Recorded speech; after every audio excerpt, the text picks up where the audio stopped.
領域展開無料空所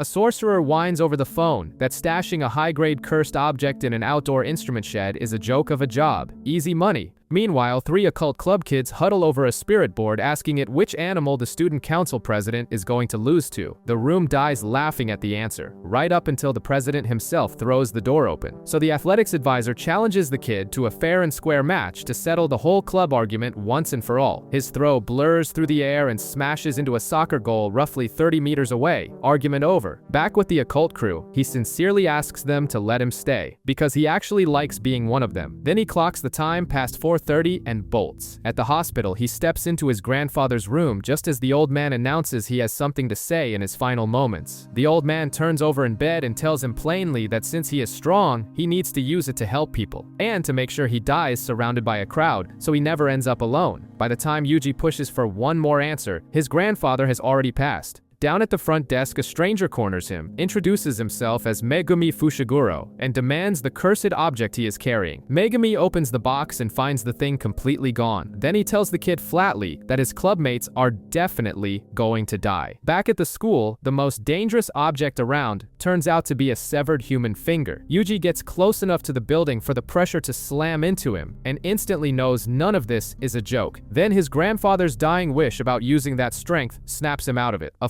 flying dropkick comes out of nowhere and knocks the monster clean off its target. A far bigger beast crashes in and snatches Megumi up before he can finish his technique. Before it can finish the job, Yuji drops off the roof and lands between them. He asks why it wants the relic so badly, and Megumi explains curses eat them for power and bare fists are useless, which hands the teenager a highly questionable idea, and he tosses the severed finger straight into his mouth. Megumi informs him the thing is lethal poison and his odds of surviving are practically zero. The monster gets blasted away effortlessly as the ancient curse hijacks the boy's body. Mid-speech, his own hand seizes control and grabs him by the face. But down below, Megumi coldly announces that by Jujutsu law, Yuji is no longer human and has to be exorcised. Yuji comes to, and a cheerful stranger flatly informs him his covert execution has already been finalized. Cut back to the rooftop, where Megumi turns and drops his guard entirely. His teacher has crashed the fight. Yuji politely raises his hand to confess that he did, in fact, eat the object. The teacher tells him to give the curse 10 seconds of freedom, no worries. He just happens to be the strongest sorcerer around. The strike gets blocked one-handed, purely to show off for his student. He explains there are 20 of these relics in existence, and the sorcerers currently own 6. Their seals are failing worldwide, so the actual plan is to feed Yuji every single piece and then kill him, which leaves the kid a simple menu. Die right now, or delay it until he has eaten the rest of the spirit. So he swallows the next finger whole, while the teacher casually waits to see if the vessel survives a double dose. He swats the entity aside like a mosquito and vows to consume every last remnant to protect people. In Tokyo, his dreams of a normal high school life die the moment he learns his entire freshman class is 3 students. On the walk over, Gojo casually mentions that Yuji has to pass an interview with the principal right now, or face immediate execution, and right on cue, a mouth sprouts on his cheek so Sukuna can interrupt just to call his new host lame. Inside, Principal Yaga hears the kid out, flatly declares him disqualified, and brings a stuffed animal to life. Yuji eats a heavy punch and stubbornly insists the request wasn't just anyone's. It was his grandfather's dying wish, until he finally lands on an answer that is actually his. He refuses to live a life full of regrets. That passes, though Yaga conveniently forgets to switch off his cursed corpse before it lands one final sucker punch on his new student. Meanwhile, the 3rd freshman shows up, Nobara Kugisaki, already distracted by the idea of talent agencies scouting her the second she hits Tokyo. The promised Tokyo sightseeing tour turns out to be an abandoned building in Roppongi, much to the 2 rural students' frustration, because Gojo flips the outing into a practical test and orders the newcomers inside to clear out the curses themselves. Yuji splits his first one clean down the middle with a single swing, and Gojo admits the whole mission was never about the boy anyway. It's to see if their newest recruit has that same mindset. Upstairs, the possessed dummy shrugs off Nobara's attack and locks onto her with a level of hostility she has never dealt with, so she drives her nails right into the spirit and lets her cursed energy flow through the metal until it bursts. With that settled, a second massive curse slides out of the shadows and snatches up a little boy. Then Yuji blasts straight through the wall and tears off the limb holding the hostage, and Nobara isn't done, planting a straw doll directly over the amputated hand, which Yuji finds distinctly villainous, before striking a nail right through the effigy, instantly exorcising the fleeing spirit in midair, while Gojo praises her ruthless style. Then a massive cursed womb blooms over a detention center, and the 3 freshmen get dispatched, though official records note that by the end of this deployment, one of them will be dead. Ijichi puts it in weapon terms. A high grade needs a full carpet bombing run. Gojo? Business trip. The industry is criminally short-staffed. Then a mother breaches the police tape begging for her jailed son, and Yuji feels the weight of everyone inside. He turns to his teammates. They're saving the survivors. Inside, the curse has folded a boring 2-story building into a twisting labyrinth. Deeper in, a name tag on torn remains matches the exact inmate whose mother waits outside. Megumi grabs his collar. He won't die for a dead criminal he never wanted to save. The argument dies as Nobara drops through the floor and the tracking dog goes out with her. Then the high grade materializes right between them. Yuji swings. The blade shatters, and his left hand is gone at the wrist. Yuji threatens mutual destruction. Sukuna shrugs. He has 18 other fingers out there. So Yuji sends Megumi off to find Nobara, vowing to stall and unleash Sukuna only on their signal. His punches do nothing, and his own raw power blows his remaining fingers apart. Elsewhere, a spectral snake crushes the curse about to eat Nobara. Every noble idea burns off until all that's left is a kid who doesn't want to die. He throws one last punch, and the monster simply catches his arm. Then a divine wolf howls through the domain. His classmates are out. Yuji hands over the wheel, and the king of curses arrives, already complaining about the boy. Sukuna writes the special grade off as an annoying brat, then invites it along to go kill the sorcerers together, boxing his host into a corner. The thing is bound to its birthplace, and he's accidentally regenerated Yuji's arm, which is just classic. He lounges on a chunk of falling debris to ask whether that torn-off arm was valuable. One hand sign, and his innate domain unfolds to rewrite the space itself. The spirit is dismembered before it can process the attack. Then he punches a hand straight through his vessel's chest and rips the heart out to keep as a hostage. He swallows the relic, declares himself a free man, and turns on the lone sorcerer. Megumi notes their positions are perfectly reversed. Sukuna announces he'll kill him for no reason at all. Sukuna waves it off. The boy's too cowardly to kill himself just to stop him. Megumi answers with a massive hidden beast that clamps down and hurls him off the ground. Sukuna sighs that it's a waste of talent, and no, he still isn't healing Yuji's heart. Megumi thinks of his sister Sue Miki, who always chose the people she loved over her anger, until a curse took her anyway and proved good people rarely get what they deserve. He starts a high-level chant, then drops it mid-spell, confessing he saved Yuji out of pure selfish want to keep a good person alive, which is exactly what reaches Yuji as he claws his way back to the surface. But with no heart, his time runs out, leaving one breath to pass the baton and ask them to live long, before he drops dead at his classmates' feet. A pack of rogue curses and a mysterious sorcerer stroll through a shopping district, debating whether torching one of Sukuna's fingers just to test him was worth it. Then he asks for a table for one at a family restaurant while his invisible entourage files in right behind him. At Jujutsu High, Gojo works out that the elders used his business trip as the perfect window to legally assassinate his student. Shoko asks for full permission to cut the boy open however she pleases, and Gojo calmly signs off. Outside, Nobara swears she isn't soft enough to cry over a guy she knew for 2 weeks, while refusing to meet Megumi's eyes. Across town, the curse declares the current human race a plague of imposters that needs wiping out, and their informant smirks at everyone's certainty that the vessel is already dead, hinting they might want to rethink that. Deep inside his own innate domain, Yuji wakes to Sukuna lounging above him, ordering the brat to keep his eyes lowered. Yuji refuses to share an afterlife with a monster and leaps forward to pick the fight. Sukuna lays out the pact. 1 minute of the body whenever he chants a keyword, and the boy forgets the deal existed. The offer turns out to be bait, and the curse gets punched in the face. So Yuji eagerly takes the challenge instead, right before Sukuna casually slices his head in half. In the morgue, Gojo admits he became a teacher to raise a generation that can reform the rotten system from the inside. Then, before Shoko can make a single incision, Yuji springs back to life right behind her, and the two share a triumphant high five like a lethal heart extraction is a minor inconvenience. Gojo leaves the boy officially dead so he can hide him and train him until he survives whatever the elders try next. Across town, their human ally reveals a special grade object called the prison realm to lock in the plan. At a family restaurant, the manager steps up to take a table's order and bursts into flames mid-sentence. The heat is coming from Jogo, who is holding a meeting with the rogue sorcerer Geto and can't rein in his cursed energy at all. His mood flips the second Geto produces the prison realm, the toy they plan to use to seal Gojo, and he casually announces that he plans to murder Satoru Gojo himself. Across town, Megumi hands the inmate's mother the torn uniform patch bearing her son's name, the only proof he managed to salvage. On the academy grounds, Maki tosses Megumi a weapon and bluntly tells him his whole combat approach is far too weak for the tournament. Down in the basement, Gojo kills Yuji's excitement by revealing techniques are carved in from birth, meaning he doesn't have one. The secret training turns out to be a movie marathon, with a teddy bear that is actually one of the principal's cursed corpses. And before the kid can even process that, the thing springs to life and plants a punch straight on his jaw. Outside, Megumi dips his hand straight into his own shadow and finds the fix for his weapon-carrying problem. That evening, Gojo steps out of the car on an empty road and stands his ground as his ambusher drops in from above. He cracks his knuckles and tells the annoyed spirit that he is finally starting to have a good time. Frustrated, the curse doubles down and unleashes a point-blank wave of heat. Gojo cuts the victory monologue short by pointing out that the massive attack didn't actually land at all. To prove it, he slides his fingers forward and holds the creature's hand like an old childhood friend. Then he drops the act and buries his fist directly into the creature's stomach, and the teacher strolls back across the water carrying a completely bewildered Yuji by the collar. Back at the lake, the spirit pulls both sorcerers straight into his domain. Gojo turns the trap into a lecture. Inside a domain, any technique is guaranteed to hit its target, so he uncovers his eyes and opens a domain of his own right over it. The curse locks up, its brain drowning in infinite information, and the teacher rips its head clean off. From a nearby cliff, the spirit's allies watch the one-sided beating and debate whether a rescue is even worth the risk. Back in the woods, Gojo is still punting his defeated target's head around like a soccer ball until a flower bed blooms right under him and he happily flops into it, combat drive completely gone. What actually thrills him is curses organizing into a faction, so Yuji gets a month of brutal training and movie marathons. Elsewhere, the mastermind rules out beating the strongest sorcerer head-on. The only real option is sealing him away, and he has already circled the date, October 31st, in Shibuya. Back at school, Megumi and Nobara find themselves cornered by the rival Kyoto delegation, and Todo skips the pleasantries entirely to demand Megumi's exact type of woman. Megumi's sincere answer, an unwavering moral compass, genuinely impresses the girls and leaves Todo staring in dead silence. Then Todo breaks into tears. That answer was completely boring. So he launches a massive strike that sends the first year crashing straight through the nearby architecture, while Nobara, with a revolver pointed at her, ignores the weapon entirely to point out how huge the older girl's pores are. The rematch dies the second Inumaki shows up and freezes the fight with his speech-based technique, and Maki strolls in to ask why her twin sister is pointing a revolver at her underclassmen. Todo's sudden panic turns out to be tickets to a handshake event for his favorite idol, and Mai pauses at the exit to warn the Tokyo students that the exchange event won't end this peacefully. Maki smirks and admits she does all this out of pure spite toward the elitist family that rejected her, exactly the kind of motivation Nobara respects. Elsewhere, Gojo crashes the Kyoto principal's meeting and casually admits he fed his own boss a fake schedule just to get the old man alone, promising a generation of new sorcerers whose sheer strength will completely shatter the old grading system. A month later, a routine movie screening ends with 3 high schoolers dead in their seats, so Gojo pairs Yuji with a veteran sorcerer for his very first field mission. In a flashback, we see Junpei musing about a button that would wipe out everyone he hates, ultimately deciding that he's above stooping that low. That pacifism gets tested at the cinema, where 3 obnoxious bullies from his school had the same skip class idea. A stranger leans over their seats asking for quiet, then enforces it by grabbing the ringleader's face and warping his skull. Junpei does not mourn them for a second, he just asks the man to teach him that trick. The case lands on first-grade sorcerer Kento Nanami, who drags Yuji to the scene and asks him to spot the magical residue. Nanami wraps up a lecture by defining adulthood as an accumulation of small despairs, then readies his weapon. Nanami explains his innate technique. Split any target 7 to 3 and a fatal weak point appears right there. Yuji, meanwhile, punches so fast his cursed energy lands late and christens the delay the Divergent Fist. A call to Shoko in the morgue ruins the mood. The things they just beat down were ordinary humans. Far below, the real orchestrator reveals he was born from the fear and resentment humans hold for each other. Mahito assures his new pupil it is perfectly fine to kill out of hatred the way you eat out of hunger. Nanami decides to take the mastermind alone, parking his disappointed student on the theater witness instead. Ijichi's plan is elegant. Corner the boy somewhere deserted, dump a swarm of low-level curses on him, and watch. In the tunnels, the curse shows himself thrilled to get a test subject, while Nanami just wants this done fast to avoid overtime. Nanami, unmoved, notes he has been on the clock since late morning and intends to be home by 7. Up top, a teacher scolds Junpei for skipping the funerals of the boys who supposedly looked after him, which is when Yuji comes screaming down the street at both of them. His solution to the meddling adult is to yank the man's pants straight down. Back below, Nanami eats a heavy hit, announces his shift is over, and lets his energy erupt. Officially off the clock, his overtime vow dumps every drop of energy he sat on all day, which he pumps into the tunnel itself, raining the ceiling down on both of them. Above ground, Yuji finally just asks if he saw any monsters at the theater, and Junpei lies flat out. Yuji drops the interrogation on the spot, and they slide into arguing about the terrible splatter movie they both watched. Neither notices the mastermind watching the entire thing from above. Their walk gets interrupted by Junpei's mother, delighted her son finally brought a friend around. Down in the rubble, Mahito drags his mangled body back together, very much alive. Nanami reads the thing as a newborn, testing out its growth with a pile of civilian bodies. At dinner, Yuji flatly rejects getting used to killing, since it would cost him sight of everyone he cares about. That night, the logic sticks, and Junpei talks himself out of becoming a killer. Downstairs, a high-level cursed spirit manifests right behind his mother's chair. Keeping Yuji at arm's length does nothing to stop the mastermind from arranging the death of Junpei's mother, and with every tie to his ordinary life cut, the boy marches toward his high school to kill the classmates who wronged him. In a flashback, we see the mastermind showing off the cursed object that lured the monsters in, feeding him the lie that some paid specialist planted it there. So during the school assembly, a strange black liquid slides down the gym windows as the mastermind seals the whole place inside a barrier. Inside, Junpei corners his main tormentor and demands to know if he planted the cursed object that killed his mother, and the second the kid plays dumb, a cursed affliction crawls up his arm and a punch lands on his face, right as Yuji bursts into the gym, so Junpei summons his curse and warns the sorcerer to stay back. Nanami orders him to stand by while he and Ino end up completely surrounded by curses down in the sewers, but Yuji shows up anyway, and Junpei's jellyfish Shikigami jumps him, stepping inside the thing to nullify every physical hit he lands. So Yuji uses the incoming spikes as a stepping stone and smashes the concrete in front of him, screaming at the kid to start making his own choices. But when he dares Junpei to look his mother in the eye and call human hearts fake, the boy asks if those fake hearts killed her. Yuji drops his guard entirely and apologizes for acting superior when he had no idea what was actually going on, then offers Junpei a spot as a student at Jujutsu High. And just as the boy actually considers taking the offer, Mahito casually strolls in to crash the conversation. He introduces himself to Sukuna's host like they are old friends, and in a very predictable betrayal, activates his technique and warps the boy into a monster on the spot. Instead of fighting back, Yuji takes the hit and grabs the creature, promising he will somehow find a way to fix him. He begs Sukuna to heal Junpei the way he healed his own heart, offering absolutely anything in return, which goes about as well as expected when Sukuna flatly rejects the deal, and the mutated Junpei drops dead right at his feet. Yuji snaps and lands a punch that leaves Mahito spitting blood once he realizes the blow actually damaged his core, then flat out promises to murder him, though Mahito just corrects the terminology since proper sorcerers are supposed to exercise. As they clash, he quickly realizes the teenager is his absolute natural enemy, so he shrinks his weapon into a concentrated spike and drives it straight through Yuji's hand, who answers the last resort mutation attempt with a reminder that altering this body means dealing with the King of Curses directly, and Mahito gets yanked into Sukuna's innate domain, where the resident tenant notes he will forgive this intrusion exactly once. Ejected with a massive backlash, the curse abandons the fight and blows open the nearest wall, but Nanami finally catches up and intercepts the retreat. Cornered by the pair, Mahito regurgitates a stored supply of his mutated victims to create a distraction, then targets the older sorcerer because he knows Yuji will refuse to kill former humans. The cynical tactic works right up until one of the creatures directly begs him to end its suffering, but Nanami points out the miscalculation as Yuji makes the choice to put them down and charges back into the fight, so Mahito activates his domain expansion, which engulfs the veteran and deliberately filters Yuji out, then genuinely thanks him for the near-death pressure that finally let let him perfect his domain. Left outside, Yuji immediately starts hammering away at the exterior to save his mentor, while inside Nanami does the math, decides the fight is unwinnable, and accepts his incoming death with a single expletive. He remembers walking away from all of it for a normal corporate life and a daily sandwich at a local bakery, until it hit him that enriching wealthy clients is completely useless compared to someone who simply bakes bread. So he asks the cashier to step forward and casually swats the low-level curse off her shoulder, and she chases him outside to shout her thanks down the pavement, which is exactly what he needed. So he dials Gojo right there on the sidewalk and asks for his old job back. Back in the present, Yuji forces his way inside the barrier, exploiting the fact that domains are not built to keep intruders out. And Mahito realizes the massive mistake, because pulling the boy inside means his technique targets Sukuna as well. The King of Curses makes good on his warning and carves Mahito open without a second thought. Bleeding out, Mahito forces his remaining energy outward, ballooning into a massive decoy meant to cover a retreat, but Yuji sees right through the bluff, strips away every technique, and drives a point-blank divergent fist into it. The thing pops with zero resistance, because Mahito shrank his core down to slip into the drainage system, tossing out a casual goodbye. Down in the tunnels, the curse admits to one entirely selfish desire, which is that he really wants to kill Yuji himself. Later, the boy tracks his mentor down in the morgue and bluntly confesses that he took a life today, so Nanami tells him to drop that burden, and officially acknowledges the kid as a true sorcerer. Days later, the teacher who looked away swears both he and the bully will carry driving Junpei over the edge for the rest of their lives, while Yuji swears he refuses to ever lose again, stepping up as a recognized sorcerer just in time for the exchange event with the Kyoto branch. Mahito casually strolls out of the hot spring, fully healed from the beating he just took. So the curses decide to kick back and let the sorcerers do the hard work of feeding Yuji the fingers. Geto admits he let the sorcerers confiscate their stash on purpose, forcing an assault on the school. Kyoto's squad shows up and demands local sweets as a greeting, torching whatever goodwill Tokyo had left. Gojo then presents his class with their special souvenir, and Yuji springs out announcing his return to the land of the living. The only one who reacts is the Kyoto principal, clocking that Sukuna's vessel is still alive. At Kyoto's headquarters, Gakuganji gives his students a very different objective: assassinate Yuji during the event. But Todo gets bored of the scheming and kicks the door open to leave, prioritizing a pop idol's morning broadcast over his principal's orders, which is completely on brand. Kamo insists they use the chaos to corner Yuji and finish the job themselves. Across campus, Gojo drops a bombshell on Utahime. Someone at the college is secretly feeding the enemy information. The Tokyo squad clicks into sync and sets out to sweep the exchange event. Then Todo smashes through the timber and demands the whole Tokyo roster fight him right there. Yuji answers with a knee to the face while Maki orders everyone to scatter. The plan was always simple: feed the revived first year to the monster and buy time. Instead of finishing him, the brawler asks the most important question of the day: his exact taste in women. Yuji thinks it over and admits he likes tall women with big butts. The answer triggers a full delusion where the two have been lifelong classmates. Todo snaps back in tears and declares them best friends, just as a Kyoto scout spots them from the sky. He promises to handle killing Yuji himself, which is enough to make his own squad awkwardly retreat. Tokyo does the math and reaches a blunt conclusion: Kyoto is trying to assassinate their vanguard,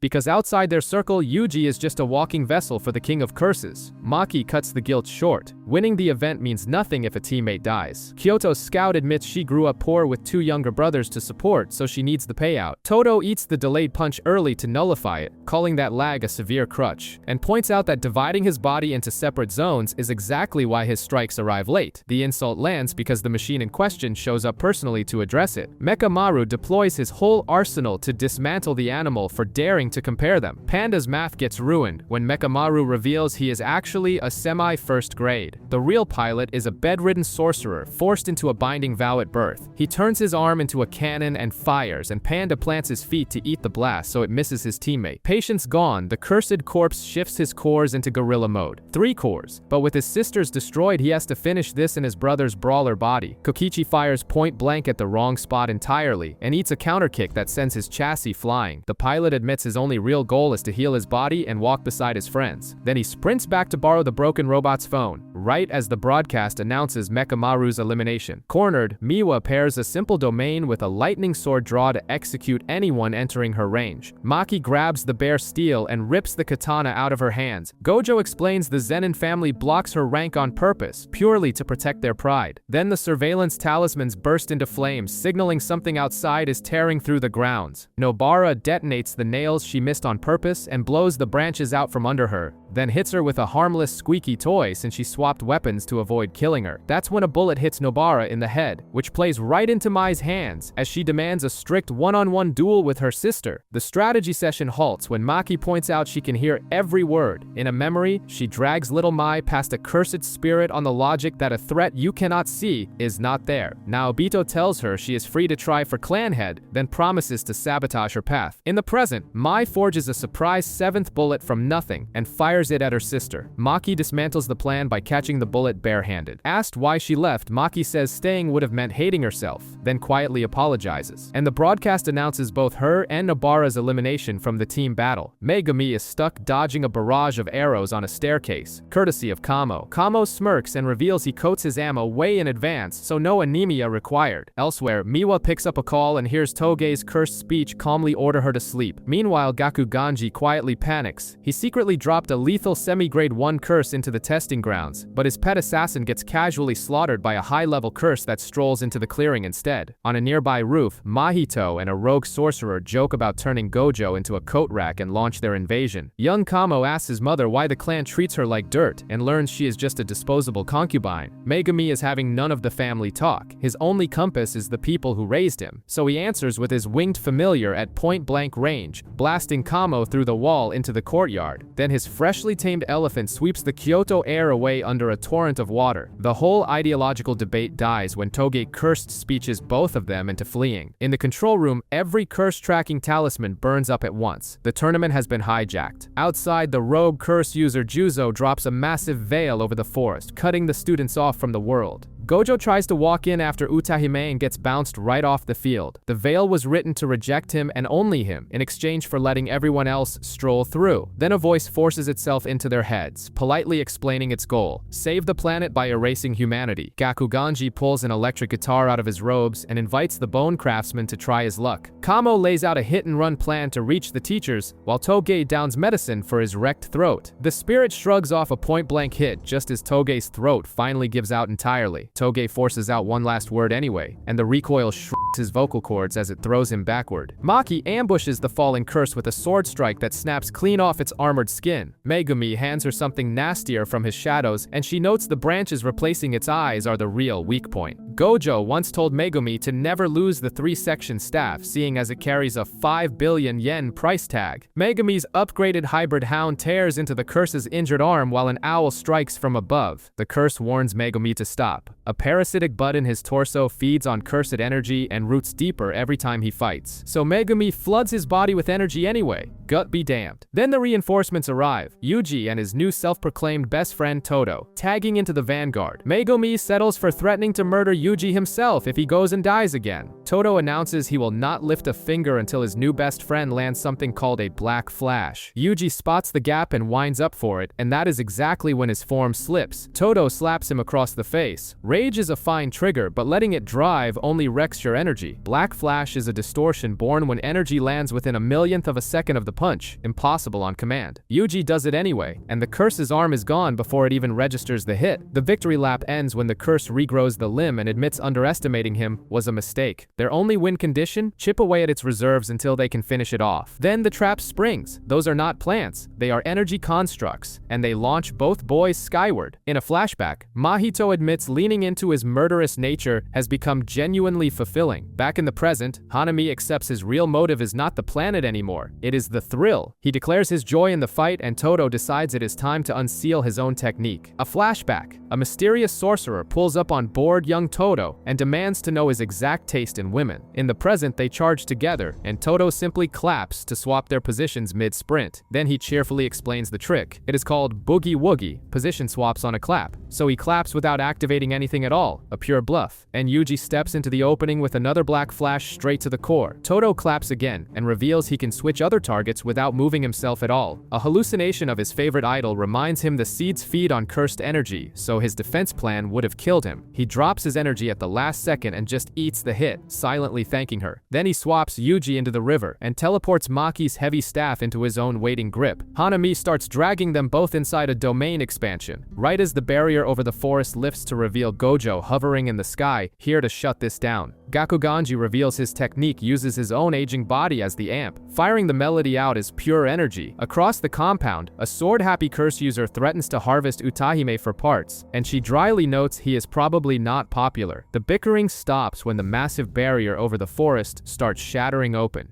Juzo is still rambling about coat racks when Gojo drops in behind him to end it. At the main fight, Gojo merges two opposing techniques and erases everything in a straight line. Far away, Mahito strolls out of the school's vault to announce the whole invasion was just a distraction. Back at the hideout, Mahito smugly holds up a sealed finger to confirm the heist went perfectly. He cleared the entire vault, all 6 of Sukuna's stored fingers plus 3 special-grade cursed wombs. In a flashback, Geto specifically warns him not to actually wipe the students out and reveals the real endgame, October 31st, in Shibuya, where they seal Gojo away for good. Back at school, the captured curse user just rambles about a deal with an androgynous white-haired monk. In the infirmary, Megumi declares he is going to keep getting stronger until he surpasses Yuji. The trio just stares as Todo tearfully nods along to a shared history that absolutely does not exist. Yuji shakes the suggestion box, pulls out a slip and announces a baseball game, to the absolute horror of the traditionalist principles. Maki answers Todo's dramatic promise with a fastball straight into his face. Then, Yuji connects perfectly and sends one completely out of the park, a clean home run, which officially secures Tokyo High's victory in the Goodwill event. A building manager rages on the phone about the complex's front doors being left wide open, missing the cursed spirit forming behind him. He is one of 3 dead men, so Nida briefs Yuji, Megumi, and Nobara on the drive over. The only thread linking them is 2 years at the same junior high. At that school, a pack of delinquents drops into a deep bow and Nobara and Yuji smugly credit their own aura, until one of them greets Megumi by name and he quietly admits this happens to be his old school. The delinquents happily explain that he used to beat them to a pulp. Classic. A teacher mumbles something about karma, so Megumi asks if it involves bungee jumping off Yasuhachi Bridge. It does, and the 4 victims were once found under that bridge with their memories wiped clean. On the way out, the teacher asks about Sumiki, and Megumi finally admits she is his older sister. Miles away, Mahito drops one of the fetal curses straight down a random civilian's throat. At the bridge, they find nothing, and Nobara remembers they already tested the jumping theory by tossing Yuji over the edge. Then one of Megumi's old juniors pedals past with his big sister. She mentions the automatic door at the family shop keeps opening on its own every time she comes home. Then she casually adds that Megumi's older sister went to the bridge with her that night, which leaves him frozen solid at the thought of his comatose sister on a curses list. If the thing kills from the inside, no bodyguard saves her. It dies tonight, except Yuji and Nobara are already waiting for him, because friends walk into the danger alongside him. The barrier immediately spits out the local cursed spirit, and then a second, uninvited thing drops in behind them. Yuji lands a clean kick and gets a volley of blood spat back at him. Simple cleanup job, right up until a hand reaches out of the shadows and grabs Nobara. Then Yuji's opponent screams for his older brother and bolts the exact same way. So after a quick warning, Yuji dives through the barrier after them. Megumi does the math. The first death was June, the month Yuji swallowed his first cursed object, and the bridge spirit resonated with that surge of Sukuna's power. Theory confirmed when a finger bearer drops right in front of him. Megumi scrambles up and summons his upgraded divine dog Inoue to flip the fight. A memory of Gojo surfaces, reminding him a sorcerer always dies alone no matter how many allies stand around him, and flicking his forehead. Dying to win and risking death to win are 2 entirely different things. Cornered, he reaches for his suicidal trump card, then stops, remembering Sukuna calling him a wasted treasure, so he scraps it and unleashes an incomplete chimera shadow garden that floods the cavern with dense shadow. The curse skewers his skull and realizes a moment too late that it's stabbed a decoy, leaving the divine dog to punch a lethal hole straight through its chest. Domain dropping and adrenaline crashing, Megumi announces he is exhausted and passes out. He always considered Sumiki the ultimate naive do-gooder, and found her selflessness irritating. Years earlier, his father had arranged to sell him to the Zenin clan as a trump card, but Gojo casually explains he already canceled the deal, on the condition that Megumi becomes a sorcerer. Then a widespread curse drops Sumiki into an unexplainable coma, so he mentally apologizes for all of it and begs her to wake up so he can say it in person. Outside, Yuji crashes down from above and flattens the younger brother into the riverbed. The older brother activates his technique by spinning around, putting the giant giant second face on his back in plain view. Realizing his mistake too late, he flies into a rage, and the two students lock in, planning to kill him first. Eso mockingly tells them to run, and the two swallow their pride and immediately bolt. Yuji scoops Nobara up so she can play rear guard while he focuses on running. Then the younger brother ambushes them from the front and closes the pincer. Parasitic roses bloom across both students' bodies, and Yuji works out they have 10 to 15 minutes before they are eaten down to the bone. Eso calls it over, but Nobara realizes the foreign blood runs both ways and turns her own body into an effigy, hitting both brothers from the inside out and turning their sure win into a game of chicken. The older brother plans to wait out the poison until Yuji charges him without a hint of hesitation, and Nobara detonates her stored energy to blow his arm off from the inside. Turns out being a vessel makes Yuji immune to every deadly poison going. Both of them hit that perfect state of sync and land a simultaneous black flash. Then Nobara mentions one last trick, executes the younger sibling on the spot, and promises the older brother he is next. Eso sheds genuine tears over his brother, which makes Yuji drop his guard completely, especially once Nobara points out the corpse is not vanishing, confirming these things are flesh and blood. Eso uses a passing pickup truck to leap into the back for a getaway, but Nobara has already recovered his severed arm to set up a remote strike, which materializes as a massive spike tearing straight through Aso's chest, and Yuji closes the distance with a quick apology before driving the finishing blow home. Elsewhere, their oldest brother Chozo crushes his game piece and announces his younger brothers are dead. A phone update names the culprits as Yuji and his classmates, which Mahito finds genuinely funny. Coming down from it, Yuji asks Nobara if that was her first time killing something instead of exercising it. He admits he cannot shake the image of the older brother crying over the sibling they had just struck down. They head back and find Megumi awake, casually holding the cursed finger they came for. Since Yuji is least injured, he gets it for safekeeping with strict orders not to eat it, and a rogue mouth instantly manifests on his palm, swallowing the thing whole before anyone can intervene. Megumi keeps the resonance quiet, since Yuji only ate that first finger to save his life, leaving Yuji to walk off alone with the thought that saving one life might cost countless others. Back at school, Todo and Mei walk into Gakuganji's office with an unprecedented request, jointly recommending Maki, Panda, Megumi, Nobara, and Yuji for immediate promotion to grade 1. Later, elsewhere, Nobara meets a girl who shows her an old graduation photo to prove that she went to school with Yuji. Intense mutual confirmation. Yuko absolutely has a massive crush on the most oblivious teammate alive. Yuji shows up and greets her by name without missing a single beat. Nobara assures them she secured Yuko's number mostly so Yuji doesn't land a partner before she does. Flashback time. A younger Utahime and Mei poke around a suspicious mansion. They're mid-plan when the building explodes and Satoru Gojo drops through the ceiling to rescue them. The curse rising behind Utahime gets swallowed whole by Suguru Geto, who strolls in telling Gojo to stop picking on the weak, insulting her by accident. Then Mei asks where the curtain is, wiping the smug right off the trio's faces. In class, Gojo tells Geto that slapping reasoning and responsibility onto their power is a weakness, and Shoko flees as the tension spikes. Yaga hands them a job from Master Tengen. Find the girl who's his perfect match, escort her, then erase her. Every 500 years, Tengen has to merge with a compatible star plasma vessel to rewrite his body's data, and the vessel's location already leaked to the radical curse user group Q, and a cult called the Time Vessel Association. Outside, an explosion blows a hole in a high-rise and a girl comes plummeting toward the pavement. The Q soldier taking credit realizes too late that Geto already swooped in on a flying curse and caught her. Below, Gojo tells the other soldier the only rule is that he won't kill him if he starts crying and apologizing right now. Meanwhile, the cult, unable to fight sorcerers themselves, hires a notorious hitman who says he goes by Fushiguro now. At the boat races, Toji lays out his plan. Burn the advance on disposable thugs to wear Gojo down first. Then his mediator asks how his son Megumi is doing, and Toji draws a complete blank. Father of the year. Back at the extraction point, the vessel wakes up and smacks Gojo across the face for trying to murder her. Mid-speech about her destiny, she remembers she's late for school and demands they let her attend. Outside her junior high, Geto reminds Gojo that after the merger, she never sees her loved ones again, so the real mission is letting her enjoy normal life. The hitman swarm is Toji's doing, an open contract with a 40-hour timer, so amateurs drain Gojo's stamina before the real assassin moves. Geto peels off to intercept and meets an elderly hitman who clocks the school uniform instantly. The old man figures a curse manipulator is helpless up close, right until a giant worm erupts in his path. Geto walks on thinking it's handled, and the old man smashes through the glass behind him,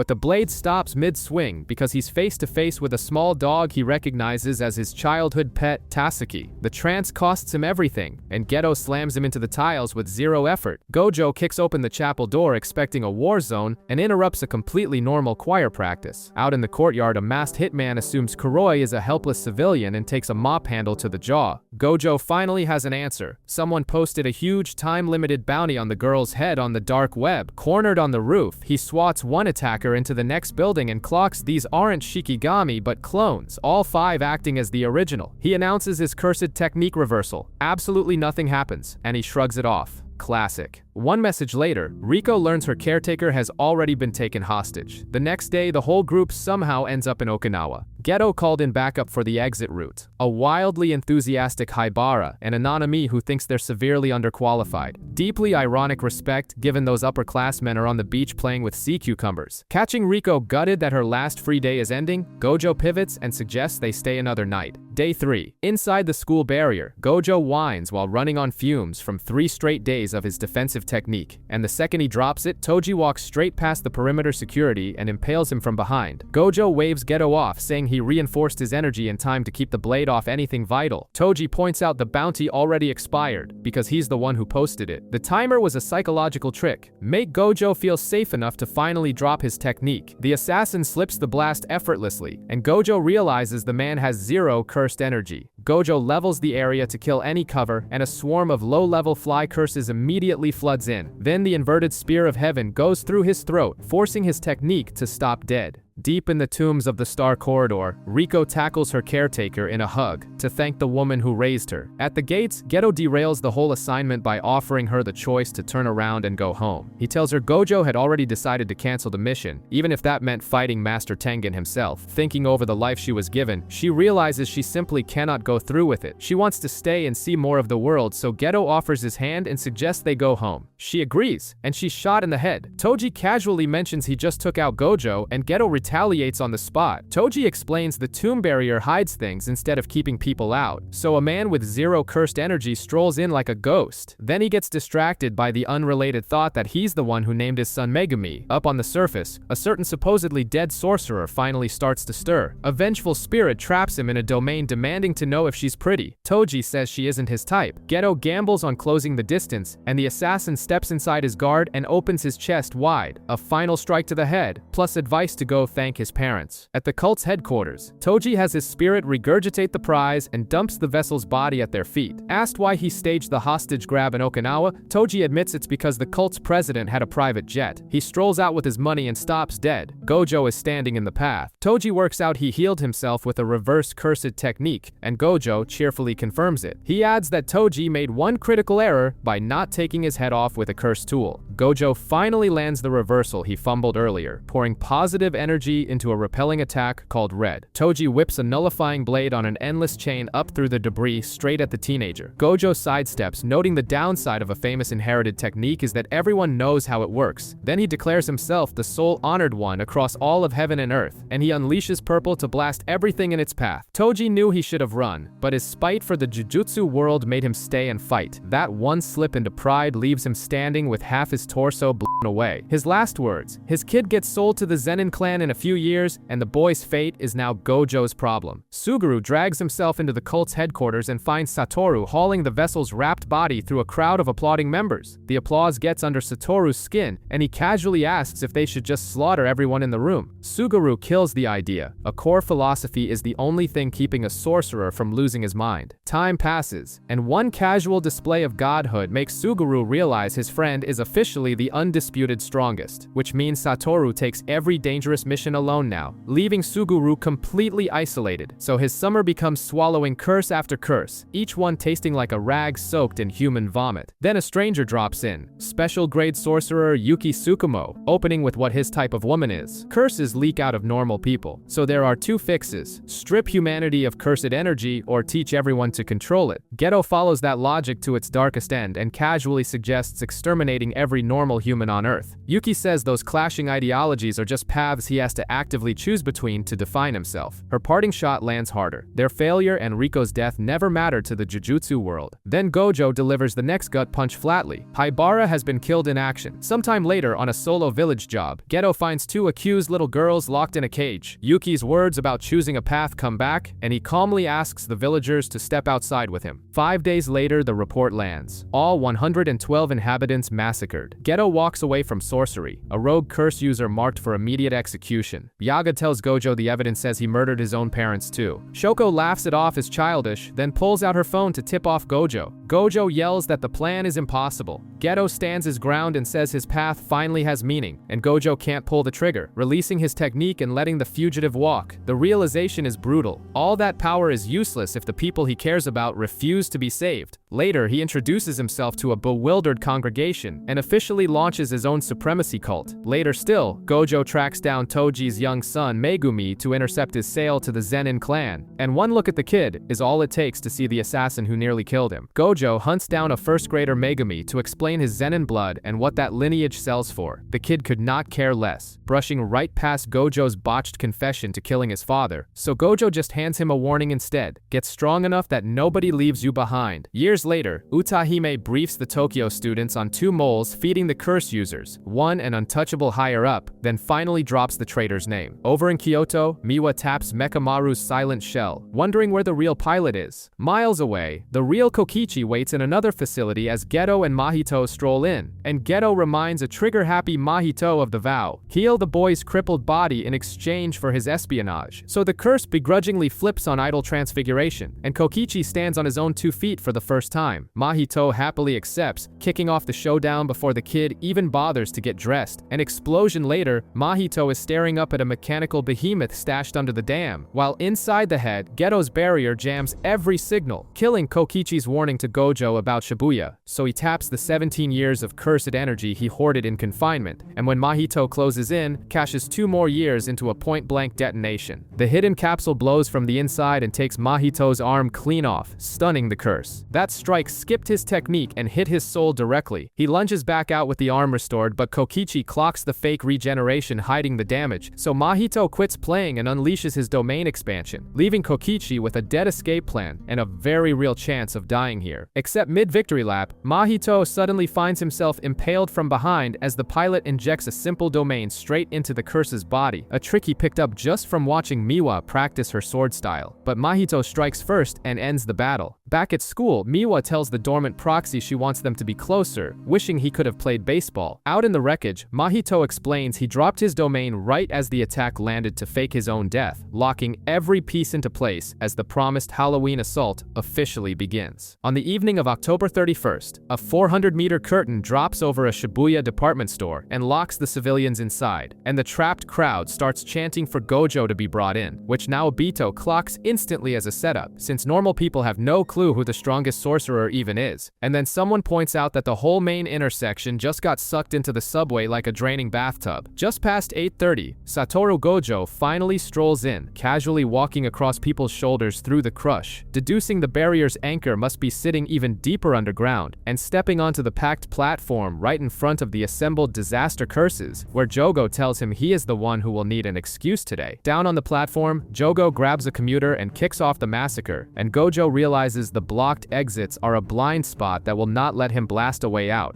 as the curses envelop him in domain amplification, neutralizing his limitless, but locking themselves into pure hand-to-hand. The mastermind had explained it. A subway packed with fragile humans is the perfect cage for a man who is only unstoppable alone, so they just have to hold the line for exactly 20 minutes until he can deploy a ceiling relic. Back in the present, the taunting stops when Jogo's arm gets casually ripped out of its socket, and Gojo pivots to the plant curse, deciding that since he never learned his lesson, he dies first. He grabs Haname by the eye roots and pulls, having switched his limitless off entirely to brawl in close quarters, then snaps their branches, reminding them you cannot run an innate technique and amplification at the same time, until he drops a crushing wave of raw cursed energy onto the wounded spirit, and the disaster curse is exercised outright as he casually pivots to his next target. Elsewhere, a report of mutated humans tells Yuji exactly which soul-warping curse is waiting underground. Mei splits the team, sending Yuji straight to the bottom for the rescue while she hunts the caster, and he immediately trips over a giant grasshopper curse snacking on a civilian, spotting the talisman anchoring the barrier while the thing keeps bragging, so Yuji flatly tells it that it looks exactly like a grasshopper, and the creature's utter shock at this makes Yuji genuinely believe he is fighting a genius. The battered bug extends its abdomen into a hardened spear and sinks it into his shoulder, only for Yuji to ignore the wound and punch its head clean off. The anchor's destruction lifts the barrier and lets Mei finally advance, while deeper down, Mahito shrugs off his dead decoy and boards a train straight for Shibuya. Gojo closes the distance through the meat shield and rips Yogo's arm off, accepting he cannot save every hostage and deciding to just execute the volcano curse. Unaware the mastermind is watching from a train, refusing to deploy the relic until Gojo is pushed to his absolute limit. At the other station, a dying manager mutates mid-sentence, and Yuji realizes Mahito slipped right past them as a wave of transfigured humans pours out of the train and ambushes the commuters. And when Jogo reports Hanami was already exorcised, Mahito instantly pivots to suggesting they burn down a forest instead. With the platform turning into a slaughterhouse, Jogo realizes that unlike his students, Gojo is cold enough to eat collateral damage for a win, but with bodies piling up, his only option left is a domain that could wipe out everyone in the station, so he simply calls their bluff and casts it anyway, capping the expansion at a microscopic 0.2 seconds, which lets him erase roughly 1,000 targets in under 5 minutes, until his victory is cut short by a small cube dropping onto the floor beside him. The relic bursts open into a fleshy trap that locks onto Gojo, and a man steps out of the frozen crowd, smiling, welcoming him back, which breaks his focus completely, because he executed his best friend himself last year, and seeing that dead face shoves 3 years of memories through his head in a fraction of a second, so the relic snaps shut around the strongest sorcerer alive. The imposter unbinds the stitches on his forehead to reveal a grinning brain sitting inside the skull, explaining that his technique hops between bodies by transplanting that brain, inheriting everything the host could do, and he writes off Yuta as a fluke, prompting Gojo to accept his capture and bid his old friend goodnight. Down in the tunnels, the supposedly dead Kokichi speaks through a device clipped to Yuji's ear. He has one shot to deliver the news. Satoru Gojo has been sealed. On the platform, Geto's body suddenly rebels and chokes its new occupant, but the mastermind seals the gate, scoops up the shrunken prison, and calls the operation a complete success. Mecha Maru admits he has no proof beyond himself. This puppet was a posthumous contingency rigged to activate only if Gojo went off the board, so he orders Yuji back to the surface to break into Shibuya and broadcast the capture to every sorcerer alive.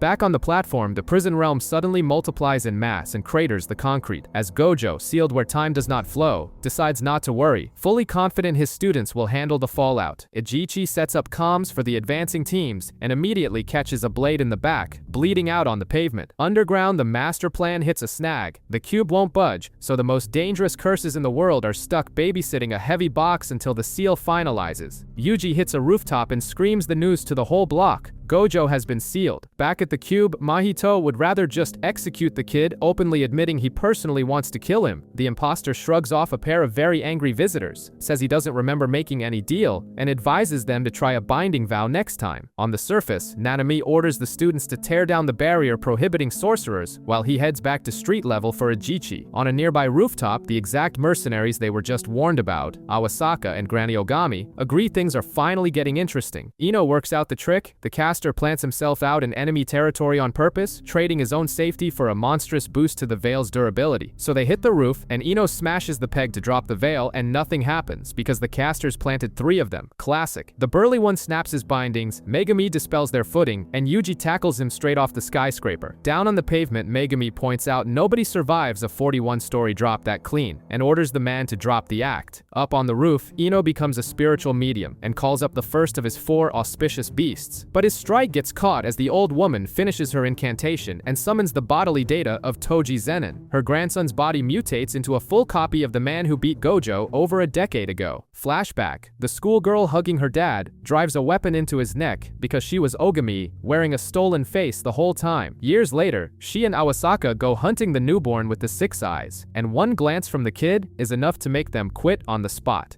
Back in the present, Megumi clocks it. If this guy still fears Gojo, then his defense cannot be true damage nullification. So he floods the street with a swarm of rabbit Shikigami to blind their attacker. On the roof, Toji closes the distance before Ino can even track him and punches him clean out of the fight. Down below, Yuji halts a lethal punch at the point of impact, and the pulled strike sails right past the mercenary's automatic defense. Force inversion. Heavy hits do nothing, weak taps do all the damage. So Megumi opens with a featherlight toad strike and Yuji follows through with everything he has. The veil finally lifts and Ino's battered body plummets off the tower with Yuji sprinting to catch him before he hits the pavement. Up top, Toji tells the old woman his mutated body crushed her grandson's soul, then cheerfully starts her kill the sorcerer's order with her. So the boys split. Megumi hauls their mentor to a doctor while Yuji walks into the subway trap alone. Elsewhere, Nobara and Nita get blocked by a curse user, thrilled to finally stumble across some female opponents. Nanami's night turns the second he finds Ijichi bleeding out from a massive stab wound. Above ground, the same assassin ditches his duel with Nobara to chase down Nita. Then, purely for his own amusement, he plunges his blade into the manager, which is when Nanami arrives, and the mercenary wonders aloud if he's allowed to kill someone not wearing a black suit. Nanami steps into his personal space and demands the numbers and locations of the other curse users. The answer earns a backhand that sends the killer crashing through a kiosk. A tearful confession later, a point-blank ratio technique ends him instantly. With Inumaki holding the surface, Yuji descends. Unaware Choso is already waiting in the depths. Deep in the tunnels, Mei greets Geto, then clocks that the face is a total fake. So the imposter sicks a special grade disease curse on her, the smallpox deity. Elsewhere, Yuji locks eyes with Choso, who wants payback for his dead brothers, and opens with Convergence. Mei's plan for the deity's guaranteed hit is simple. Use her little brother as bait. Knowing it can still heal, she cashes in a lethal binding vow. Then she hurls a crow straight through the deity to obliterate the remains. The siblings stroll on down the tunnel, only to find the Geto imposter waiting to greet them. Choso opens by punching a compressed blood beam clean through Yuji's shoulder, then pops hidden blood orbs into a makeshift grenade that hits him from every angle, then shrugs off a direct piercing blood and taunts him, forcing the curse to admit the kid is absurdly durable. So Choso chants a technique name as a feint and hooks his jaw instead. Still in the fight, Yuji pulls out Mecha Maru's proxy for a tactical update. Mecha Maru names the enemy, Choso, user of blood manipulation, then sends him to the restrooms on a long shot, dryly advising him to die gracefully if it fails. Choso charges into the dead end, promising he'll join his dead brothers. Except Yuji has already smashed the plumbing and soaked the entire room, and the water tears his red blood cells apart, so the curse calmly pivots, pouring the technique inward for raw physical strength and drives a hardened fist straight through Yuji's liver. Yuji accepts he's about to lose this one, then shoves that exact fear straight into his cursed energy. They trade blows until Choso sweeps his legs and launches him through the restroom stalls, and detonates a point-blank blast that blows him clean out of the room. Choso tells him to apologize to his brothers in the afterlife, right as his brain floods with a memory of a past that never happened. A sunny picnic with Eso, Kichizu, and the very boy he just impaled, until Yuji casually calls him Big Brother, and the curse breaks down crying in the real world, leaving Yuji defenseless on the floor, found by a pair of Geto's old allies. Elsewhere, Naobito, Maki, and Nanami breach the perimeter, the Zenin head finding it hilarious that somebody bagged Gojo. Then Naobito cuts ahead complaining everyone's too slow. The beaten curse grovels, then pukes up a mountain of human remains before bursting out of its cursed womb shell into its fully matured form. The newly evolved thing takes offense at being called generic and formally introduces itself as Dagon. Naobito answers with a flurry so rapid it keeps the curse permanently on the back foot. So Dagon skips the beatdown and opens his domain expansion, taking the sorcerers with him. Inside, the Shikigami don't travel toward Maki, they just spawn directly on her flesh. Dagon allocates 70% of his power to the mustache and 30% to the suit. With Maki left empty-handed, Megumi forces his way inside with his own domain expansion. She rearms with a special grade staff and puts the curse right back in his place. While the others keep the curse busy, Megumi's real plan is to carve a hole through the barrier and hold it open long enough for everyone to bail. But what steps through that hole is the resurrected Toji Zenin. Before anyone can process him, he wrests the special grade weapon straight out of Maki's hands. No cursed energy means the seance that revived him short circuits, leaving a permanent killing machine that operates outside the rules of Jujutsu. He grinds the staff down into a spear, and Dagon realizes he is is losing to a man with 0 cursed energy. Kicked back down to the beach, the curse lands on that modified spear for a fatal strike to the head. The domain shatters and dumps the exhausted sorcerers right back into the subway terminal. Toji isn't done, and he grabs Megumi and launches him clean out of the station. The kid has no clue the man handling him is his own resurrected father. Back inside, the pursuit freezes the second Jogo arrives to mourn his fallen comrade. He incinerates Nanami and Maki on the spot, clearing the biggest threats off the board. Deeper in, Nanako and Mimiko pry unconscious Yuji's mouth open and feed him a finger. Jogo storms in. They refuse to say how many, so he attacks them on the spot. Then he dumps his entire stockpile down the boy's throat to force the king of curses awake. 15 fingers in, the boy's eyes snap open. A lazy slash shears Jogo's skull open. Sukuna offers the girls one favor in exchange for the finger they fed him. Mimiko begs him to kill the imposter wearing her adoptive father's corpse. He executes Nanako for insolence before she can even process the betrayal, and reads Mimiko's camera technique in a heartbeat, dismembering her before she can use it. Then a wager for Jogo. Land one hit, and Sukuna joins the faction, whose first order of business will be slaughtering every human in Shibuya except one. Megumi floods the street with decoy Shikigami to cover his retreat, then sinks into his own shadow at the exact instant the man's strike lands. The counter fails and the assassin shatters his blade with bare hands. Disarmed, Megumi braces to rush him, and the man suddenly demands his name. Years earlier, a father casually haggles over selling his gifted son to the highest bidder. Megumi answers with his mother's surname, and Toji smiles and drives his weapon into his own head, leaving the boy staring at a corpse. No idea he just watched his father die. Megumi barely breathes before a deep slash opens his back, courtesy of Haruta Shigemo, gleefully bragging that jumping exhausted, wounded people is his specialty. Up top, Kusakabe invents rescue missions until he admits he just refuses to go down there and die. The stalling ends when Geto's old commanders drop in and politely suggest surrender. In memory, LaRue leaves the disbanding cult one promise: family always breaks bread again someday. The walkway explodes, collateral from Sukuna and Jogo shredding the city at full speed. Sukuna slaps him around the block without a scratch and plants him in the pavement, so Jogo stops holding back and calls down a meteor on the entire district. Below, he freezes a whole standoff in place, forbidding anyone to flinch until the last second. One clap of his hands, then the impact erases a massive chunk of the city. Then he manifests fire, to Jogo's utter confusion, a trick no cursed spirit should know. Jogo pours everything into one last strike. Sukuna answers with a flaming arrow straight through it. In a white void, Dagon and Hanamis swear their deaths mean nothing while Mahito lives. The king still calls him strong and tells him to stand proud, and something neither of them understands stirs as the curse crumbles to ash. The quiet breaks as someone kneels to welcome him back, and he recognizes his old subordinate, Uraome. Bleeding out, Megumi calmly recites how his technique starts with 2 basic Shikigami, then mentions a loophole. Others can be dragged into a subjugation ritual, taming be damned. He summons the divine general Mahoraga anyway, dragging the begging assassin into an unwinnable fight. Megumi wishes him good luck and announces he plans to die first. The killing blow never lands because Sukuna yanks both of them out of the impact zone, then pours reverse cursed energy into Megumi, keeping his pawn alive for later use. He'd already worked it out. Only an unrecognized third party destroying the Shikigami voids the ritual. His opening slashes land, but the beast's sword drips positive energy that would exorcise any normal spirit. The artifact on its back clicks over, and it swats his invisible attack out of the air. That's when Sukuna gets it. The thing adapts to anything it survives. So he opens his domain and buries it in an endless storm of slashes. He pulls the lethal radius back to 140 meters, so Megumi survives it. Inside, civilians rallying around a man with a megaphone are executed mid-sentence. When the Shikigami starts healing anyway, a massive fire arrow ends it for good. Haruta sprints off gloating about his hoarded miracles, then gets sliced in half mid-stride because Nanami's beating had already drained his entire stockpile. With Yuji stirring, Sukuna dumps Megumi at the hidden medical camp just as his time runs out. Yuji snaps back into his own body just in time for Sukuna to tell him to take a good look at what those hands did, and the sight wrecks him so hard, he starts begging for his own execution. Then his grandfather's dying wish echoes back in and reminds him what he was built for. Deeper in the station, a severely burned Nanami limps into view, somehow still standing. With a swarm of transfigured humans in his way, he casually considers retiring to Malaysia, before catching himself and admitting it. He has done enough, and he is just too tired. He passes passes the torch to his student in one quiet line, right before Mahito deletes his upper half. The execution burns Yuji's guilt clean off,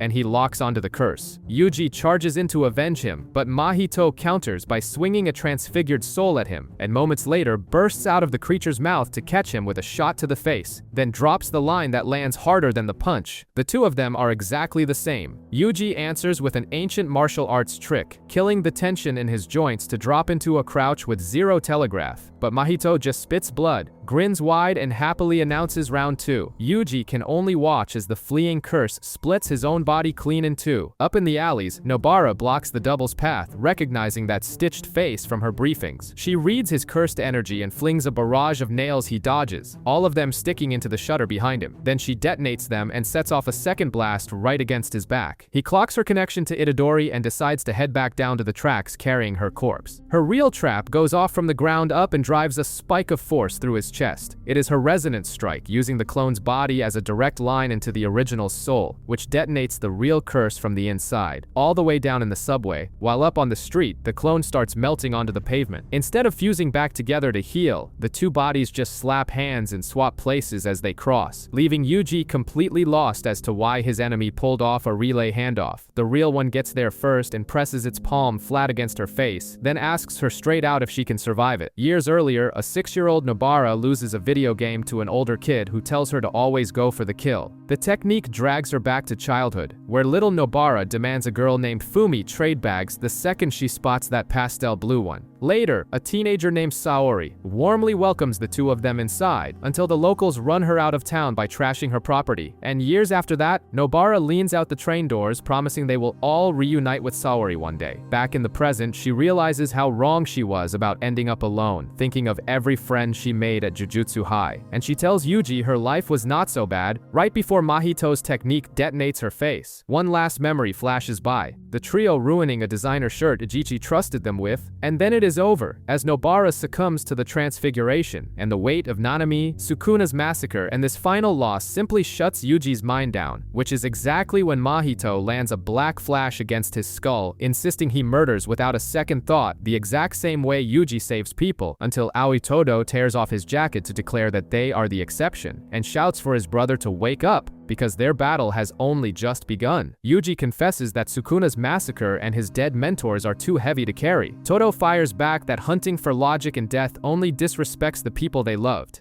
Then he claps, swaps places with the curse mid-swing, and blindsides him completely. Arata patches Yuji up, then drops the bomb. He used the same technique on Nobara. No pulse, he warns, but a sliver of a chance, and he bolts with her body. Yuji crashes back into the brawl with a massive black flash, and Todo welcomes him home. Far away, Miwa's bullet train ride is interrupted by Mekamaru's puppet ordering her back. His own weakness, he admits, made him sell everyone out to protect the girl he loved. He leaves her a vision of his real body, asking her to find her own happiness, before the puppet goes silent while she keeps calling his name. Underground, Mahito hurls a transfigured human at Todo, who swaps places with the projectile itself, so the curse blows a crater through the subway ceiling into the empty streets of Shibuya. Running on fumes, he challenges Yuji to one last exchange to see who drops first. He fuses rejected souls into a massive transfigured human in the middle of the battlefield. Todo drops it in one blow, single-use living bombs burning through the curse's stockpile. Yuji eats a wave of blades and answers with a counter kick that launches Mahito skyward, landing him at Todo's feet, who wryly asks if he thought he'd hog all the fun. Cornered, Mahito recalls Gojo's barrier trick and fires a 0.2-second domain expansion. Mahito tells him to shut up and watch, since only the other sorcerer is on the menu. Todo severs his own arm at the wrist to stop the transfiguration crawling upward. His locket pops open on the pavement. Yuji and a pop idol baffling Mahito 1 second too long, so Todo slaps his hand and boogie-woogies Yuji into range as he hits the ground. The hit lands, but eating it lets Mahito finally grasp his own soul. He metamorphoses into armor that resets the entire fight. Mahito casually asks Yuji for a happy birthday. Yuji learns the hard way that this shell is far denser than the last, and gets grabbed and planted straight into the ground for his trouble. Back on his feet, he realizes only another black flash pierces that armor. What he doesn't know is that the armor is already cracked from the last one. The curse sets a trap, predicting the boy's rush to counter-strike his neck, but the punch lands weirdly light and carries a strange range delay, leaving him wide open for a second impact that walks straight through the armor. Todo rises on the ledge and fakes his swap, slapping his hand against his stump. So Mahito spins to block nothing and realizes he just got bluffed by a dead technique, which lets Yuji bury a maximum output black flash in his chest and shatter the shell. Yuji promises to keep killing him in any lifetime, in any shape he takes, until the parasite wearing Geto's body strolls in and offers his battered pawn a lifeline. While in the subway, Choso is ambushed by false memories of sharing a meal with the boy he just tried to execute. Back on the surface, Yuji charges into the clearing and demands his sealed mentor back, so the imposter recites old folklore about earthquake beasts and drops a black void right under the kid's feet, then summons a swarm of giant centipedes that swallow Yuji whole, and with the boy neutralized, casually absorbs Mahito to strip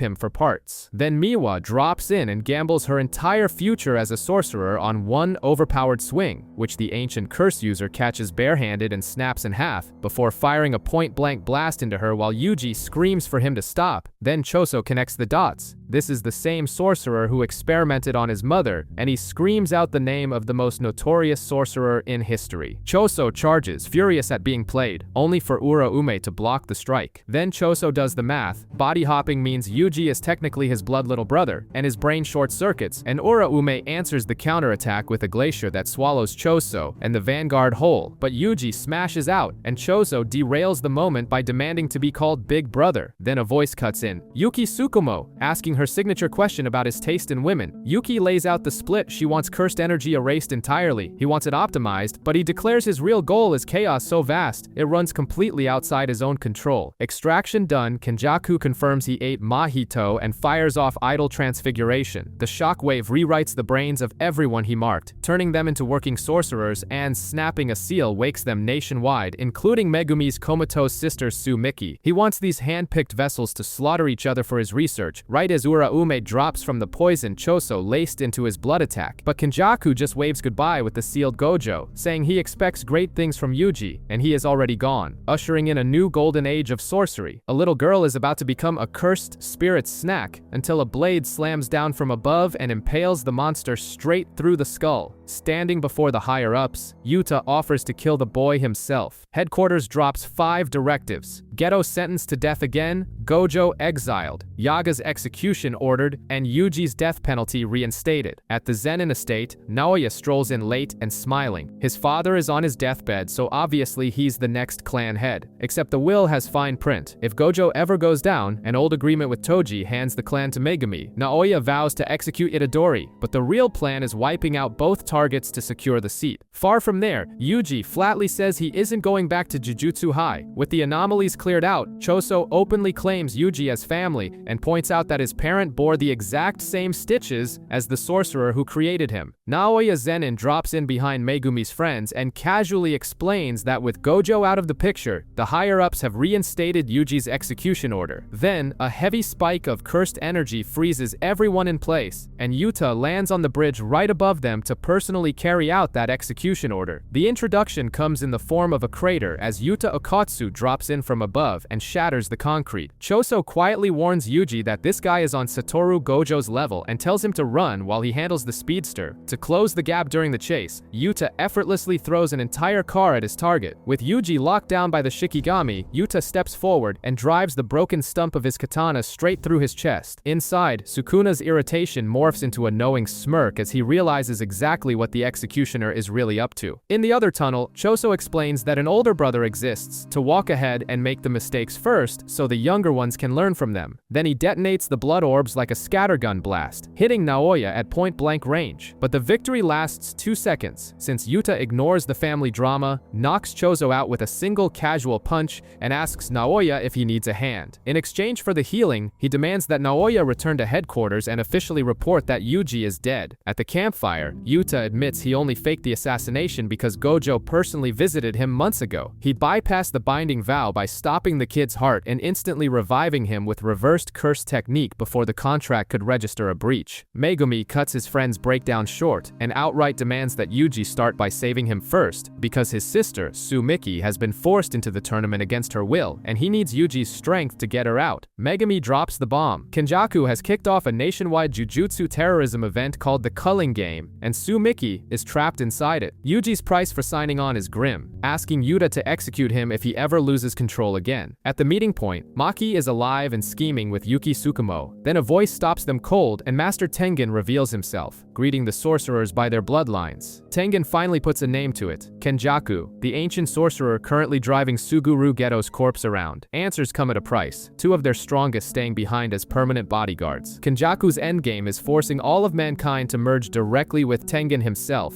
Yuki and Choso volunteer on the spot to hold the tomb against Kenjaku. Satisfied, Tengen presents a relic that turns out to be the rear gate of the prison realm, which deflates everyone since opening it needs two cursed tools Gojo personally destroyed or hid years ago. So the backup plan is a 1,000-year-old Culling Game player called the Angel, whose technique erases all others. Kenjaku cast his technique on Halloween, so Megumi does the math. Sumiki has just over 10 days to enter a colony. Megumi gets Tengen to confirm that having your technique removed is a polite way of saying you die. Then Yuji learns the absurd news that Megumi has somehow been named the new head of the Zenin family. As Yuji walks away, the supposedly ruthless curse breaks down into tears in front of a very confused Yuki. Kusakabe quietly frees Panda and explains the bear is just bait to lure Yaga into an execution trap. The debt is personal. Yaga once implanted a boy's core information into a small dog corpse. Yaga walks into the trap anyway, and the official brought Principal Gakuganji along as the heavy hitter. Left dying in the street, Yaga finally spills it, 3 compatible souls in one core, observing each other. Leaving the old man with that knowledge, he says, is his final curse. Just as Panda rushes onto the scene, he only asks Gakuganji to remember that even a panda cries. Naoya struts up to taunt Maki about her fresh burns and ask what she is even good for now. She walks straight past him to the armory, flashing her mother the keys the new clan head handed over, but the vault is stripped bare, and her father Oji is sitting inside, saying he anticipated all of this, which is when Maki realizes he already ambushed and attacked her sister. His blade blows past her sword's absorption limit, slices clean through the metal and opens her torso. As she drops beside her father, he calmly says he never led the clan because his children were failures. To bury that mistake, he tosses both daughters into the disciplinary pit like garbage. A dying Mai drags herself over and kisses her sister to hand off the last of her cursed energy. She finally explains why twins are an omen. The universe counts them as one, so neither peaks until the other is gone. Her one condition for taking that shared energy to the grave is simple: destroy the Zenin clan, and she leaves behind a freshly forged blade. Out in the hallway, Oji's body remembers a fear he buried for years, because that presence is pure Toji. He charges with a flaming strike anyway, and Maki halves his head as she walks by. What follows is an absolute slaughter. Foot soldiers torn apart faster than they can even process. Naoya asks if she has any heart left, and Maki plainly says the clan already took it. Then the clan's elite top-tier sorcerers, smash through the roof to finish the job. The dust clears and she strolls out of the crater unscathed, dragging Junichi's head by the hair. Naoya once sought Toji out just to see a failure, and walked away with a permanent inferiority complex. That old insecurity flares as his projection sorcery blasts Maki clean through the estate, but she catches his fist mid-strike, her new senses tracking him frame by frame, and ends the match with one counter that crushes him into the pavement, then dryly asks him to repeat that earlier trash talk. Maki's mother steps up behind the wrecked Naoya and stabs out his control over cursed energy. She succumbs to her own wounds right after, glad she gave birth to her daughters. Down the mountain, Maki hands Mai's body over to Momo and leaves the cleanup to her. Days later, the authorities propose wiping the Zenin family off the registry of the great houses entirely. With the Culling Game closing in, Megumi drags Yuji to Tochigi after Kinji Hikari, a suspended third-year running underground fights between sorcerers and civilians for cash. Since dropping Hikari's name would blow their cover, Megumi threatens to beat the bouncer senseless in front of his own boss. The commentator hypes the main event, introducing Yuji before revealing his opponent is none other than Panda. Panda milks the finish with a wildly dramatic performance, handing Yuji the win and an invitation up to the roof. The catch with Hikari's rooftop room, Panda explains, is that no matter how far he walks toward that door, the distance never shrinks an inch. With the exits locked down, Kirara finally opens the VIP door and puts Yuji face to face with Hikari. Outside, Kirara puts it together instantly. The intruders are working together, and all hail from Jujutsu High. Inside, Hikari realizes his starfighter is Yuji Itadori and switches gears, offering the kid $1,000,000 a month for 1 hour of work a day, which sounds perfectly legitimate. He cheerfully admits it is a textbook scam built to fleece unsuspecting marks, then sets a trap by casually dropping Satoru Gojo's name into the conversation, and the second the cover falls apart, launches Yuji straight through the doors. Outside, Megumi plays his last card and reveals that Gojo has been sealed. Megumi works the markings back to a constellation motif and narrows it to the Southern Cross, cornering Karara with the fact that she guards the door from outside because she cannot walk in either without obeying her own rules, then skips her game entirely and lets his divine dog ambush her from behind into the concrete. Right on cue, Yuji comes flying through the monitor room wall and tumbles across the rooftop. He spits out blood and swears he will not fight back or dodge a single strike until his upperclassman hears him out. Told to show some fever, Yuji flatly says he does not have one, because he is just a cog in the machine. Hikari offers to cut a deal downstairs while Megumi realizes the world's dumbest negotiation tactic actually worked. Megumi takes the terms and casually reveals he is now the head of the Zenin clan. The next day, news breaks that the whole Zenin clan was annihilated overnight, and Hikari awkwardly confirms they are still on good terms. A Kogane materializes to announce a player bought a 9th rule, opening every participant's name, score, and location. That player is Hajime Kashimo, an ancient sorcerer so unimpressed by this era that he stops buying rules and demands to know where Ryomen Sukuna is. So the plan becomes hunting high scorers, beating them into submission, and forcing them to spend their points on a rule that gets Sumiki out. The filter spits out 2 targets in the Tokyo colonies, Kashimo and a newly awakened player named Higuruma. A mother and daughter turn up stabbed nearby, and Higuruma's client becomes prime suspect in a double homicide. Higuruma digs into the shelter employing the kid and figures the whole thing is a front siphoning earthquake relief funds. At the verdict, the judge stuns the room, not guilty. Then the DA throws its endless resources at a second trial, and that one ends in guilty plus a life sentence. And Higuruma finally gets it. The guilty verdict was a foregone conclusion the entire time, so even if the rest of the world looks away, he decides to keep his eyes wide open. Then a massive gavel slams into the courtroom. He manifests his cursed technique and flatly demands a retrial, awakening as a culling game player. Elsewhere, Kenjaku drops into a sleeping Sasaki's dream to explain he is the sorcerer who turned her town into a deathmatch arena. Since she was already inside when the barrier formed, she gets a one-time free pass out. On the way out, he pauses to sincerely thank her for getting along with his son. Waking up far from home, Sasaki puts it together. He meant Itadori. Hikari sends Megumi and Yuji into the first Tokyo colony, while he and Panda hunt the top scorer in the second. Yuji steps through the barrier and immediately drops into freefall alone, since players get scattered across 9 random drop zones. A propeller-haired hunter rockets into his chest, and Yuji just tanks it, landing on a roof while the guy gapes. Miles away, Megumi's ambusher wants him as her personal knight, a deal he accepts instantly just to save time. She introduces herself as Remy, and he makes it crystal clear he isn't Yuji. Trap him and he'll cash her in for points. Back at the rooftop fight, Yuji pours everything into one punch straight into the spinning rotor. His hand doesn't have a single scratch on it, and he wants to know where Higuruma is. A hooded kid introduces himself as Amai, admitting those thugs were just using him as an expendable lackey. Amai says the target is in Ikebukuro, while Remy is simultaneously swearing to Megumi he's in Shinjuku. Amai remembers cowering with some wannabe delinquents until a kid named Yuji stepped in swinging. In the present, Remy drops the helpless act and reveals Megumi has been walked into a corner. Classic. Meanwhile, Yuji finds his target sitting fully clothed in a theater bathtub. He pitches the plan: spend Higuruma's points on a rule that lets players stop killing each other. Higuruma flatly refuses. As a disillusioned defense attorney, he trusts the barrier's punishment far more than human law. So he climbs out of the tub and asks if his guest has ever killed someone who pissed him off. No warm-up, Higuruma opens with his domain expansion. All physical violence is prohibited inside, which Yuji learns with his fist frozen mid-swing. The charge gets read out loud, entering a pachinko parlor while underage. Yuji gambles on an excuse, declaring he only stepped inside to borrow the restroom. Cue the hidden evidence: a security photo of him cashing out winnings at the exchange counter. Guilty, with a confiscation penalty. Dodging for his life back in the theater, he realizes the penalty stripped his cursed energy entirely. Higuruma deduces it. With no innate technique to confiscate, the trial took the kid's cursed energy instead. Betting a court technique must have a loophole. Yuji loudly demands a retrial. The second trial opens with something much heavier, the massacre that leveled a city district last Halloween, and instead of denying it to save his life, he takes full responsibility, no excuses. The judge upgrades the penalty to an outright death sentence. A memory of telling his mentor he wanted to stay close to ordinary people makes him realize this kid, taking a punishment he never earned, is the exception. Screaming at him, he drops his guard, and Yuji lands a clean hit that sends him crashing back. But Yuji rejects the legal loophole, insisting he is still to blame for being too weak to stop the possession. Won over by that stubborn guilt, the attorney hands over every one of his points. Asked if he has ever killed anyone by choice, the boy quietly admits he has. Higuruma calls up his familiar, and adds a new rule letting players transfer points. He turns down sticking around, still planning to turn himself in for the 2 murders he committed before the game. Across town, Megami's ambusher likes what he saw and offers an alliance, then asks how much he really knows. His theory: once only the strongest remain, the game master drops a bomb and wipes the board clean. That's where negotiations end. Megami's familiar grabbing the man to extort his score by force. Moments later, he's battered on the street below, and Megami coldly tells the decoy girl to run. Then Hazanoki shows up, ripping out his own teeth to hurl down as explosive shrapnel. Right before it turns 4-on-1, the familiars cut in to announce the new point transfer rule, and Megumi smiles, knowing exactly who pulled that off. He hurls a battered sorcerer out the window for a quick 5 points. Then an explosive catches an unexpected arrival square in the face, and the guy barely flinches. He proudly announces 0 damage taken and exactly 0 tournament points, which is certainly a choice. Takaba introduces himself as a 35-year-old comedian, and Megami tries to read his intentions before concluding the guy just plainly looks evil, then watches him launch into a flying dropkick out of nowhere, so the two agree to split the attackers into one-on-one fights, and Takaba responds to the explosions with 1,000 years of death on Hazanoki, shouting about variety show rules